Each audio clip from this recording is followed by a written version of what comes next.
Happy Boxing Day. I hope everyone's doing well. This is my partner, Denise, Hi. the one that corrected me on where we live. Typical Paisley boy, what can I say? And why are we standing in front of this man's grave? Well, Denise is going to help us explain who this person was. It was a person called William Tullis. What can you tell us about this man and his family? Well, it's William Tullis who's buried here. He died back in 1883, and his wife Agnes Russell, who died in 1898. Now, for those who have heard of Markinch and are aware of Markinch, they may have heard of a paper mill which is no longer in use. It no longer exists, called Tullis Russell, made up from the names of what we have here, from William Tullis and Agnes Russell. So it's a family business, and it started back in the 1800s, or I believe, and it was a paper mill which had been situated at the edge of Markinch, between Markinch and another small village called Cadham, and it's been there for many a year. And they were a paper mill and producing paper for, I think it was mostly sort of white paper, for drawing and things like that, because there is another paper mill which is out the inside of another village nearby, and they produce like brown bags, for example. So that's not what was done at Tullis Russell. Which It, village? Leslie, outside Glenrothes, the other way. Okay, I know what that is now. So there is so paper mills was obviously something which was popular in the area, before Glenrothes was ever even thought of as an idea.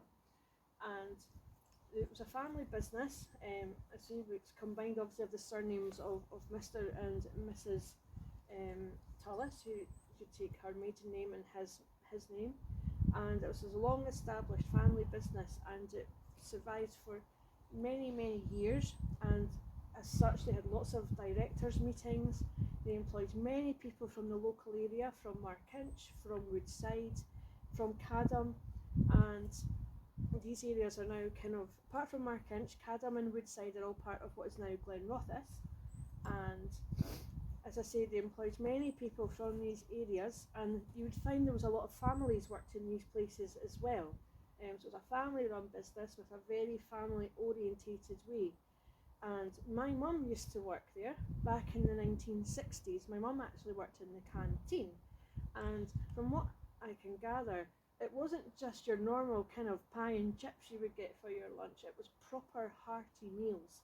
The ladies worked very hard to make sure that all the workers had a really good dinner, because it was always dinner time, the middle of the day meal.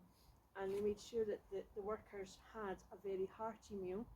And also there was lots of meetings for the directors and people visiting for lots of business. And as I say, they worked very hard to ensure that the food was of an excellent standard. And my mum has had many anecdotes of scrubbing the stone floors, keeping everything in absolute pristine condition. Now, the descendants of William and Agnes here would have been like the director at the time that my mum worked there. And even if my mum was running up from Woodside in the morning to get there, the directors would think nothing of stopping and offering a lift, which is not something that you hear about really nowadays.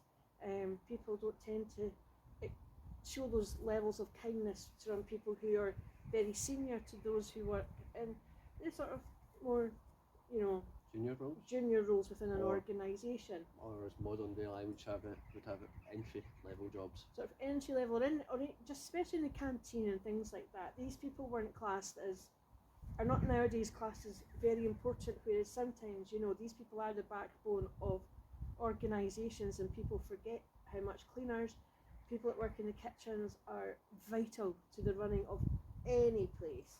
Yes. And as I say, it was certainly, one of the things about the Tullis Russell family was that they would support their workers, and as I say, they would offer my mum a lift up the road to her work and things. And my mum spoke about, many of the people she worked beside. And, it was a big family of them, as it seemed, Where are they now? Oh, they're still all. Some of them have died, obviously, because my mum, if she was here, she would have been 88, but my mum died in 2017.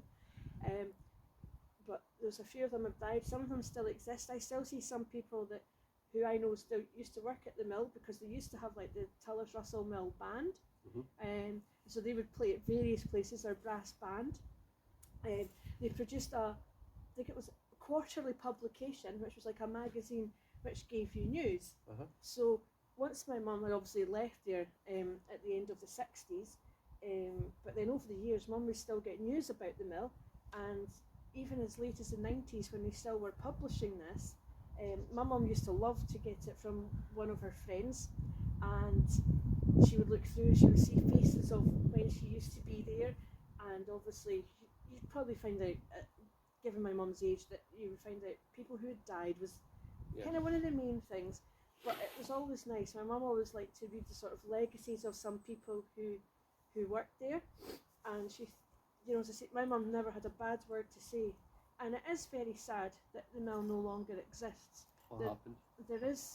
They tried to invest more in renewable energy, and they created what was called the biomass plant, which is just beside where the former Tullis Russell building or area was. And the biomass plant is still there, but sadly, between the investment into that, I'm not 100% sure what completely all didn't work out, but it became that the paper mill was no longer sustainable to run with their shift. I think it was probably because of the investment into the biomass plant to try and, you know, they were doing the right thing. They were trying to make it into renewable energy, you know, thinking for future generations, to keep the mill running, to still keep having paper. Obviously, we do take down trees to make paper, but on the other hand, if they could power it through other means than just, you know, using other resources which, you know, are not good for the planet, then they were trying to do the right thing. But unfortunately, it became the demise of what was a very popular, very well spoken of paper mill. And ahead of the time, maybe? A little bit, probably about 10, 15 years before it maybe should have happened.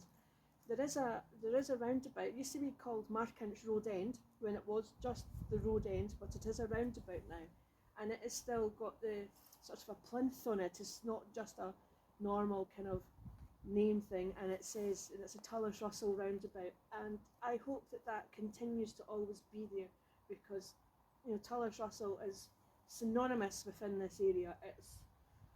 It's just one of those names that just, to me, it speaks of Markinch, and it speaks of the area of Cadham. And at present, the mill has been knocked down, and they're now building new housing there. There'll be private and also social housing, I think, is the combination that will be there. Is that So that's near. So when you head out to the Tullis Russell roundabout, if you were to turn right as if you were going to Cadham, near where there's a car wash there at Cadham Road End. Yes. There's houses there, and that's where they're building a lot of these new houses at the moment, because there's a few developments in the local area. That's heading towards Leslie. Yes. Okay. Yes. Okay. And hopefully, I'm just hoping that, you know, there'll be some maybe streets named after the people that laid the foundations there for the mill that was there. Fingers crossed. Is there anything else you'd like to add, or No, I anything think you'd like that's me. I'm not a camera shy person, but sometimes when I start talking, I do forget to stop at times. I never noticed. But Kevin and I like having discussions about the local area, because I am from here. My mum was very rooted over here as well. Yes. Even though she did speak of her time in Glasgow in the Gorbals back when the Night War was declared, actually, back in 1939. But my mum's roots are very much over here, and Kevin loves hearing about anything that I can pass on to him from the stories that my mum has shared with me. Yes, this is true. I do. And although she's talking about Glasgow, still not from Glasgow, people. No. But you still like a wee bit of west input. I do. But would like to say have a happy Boxing Day and a happy New Year. And a happy new year, yes, when it comes. Yes, so we will see you in the new year, and I hope everybody's doesn't have too bad of a hangover. I don't. Me neither. That's good. So we'll see you in the new year.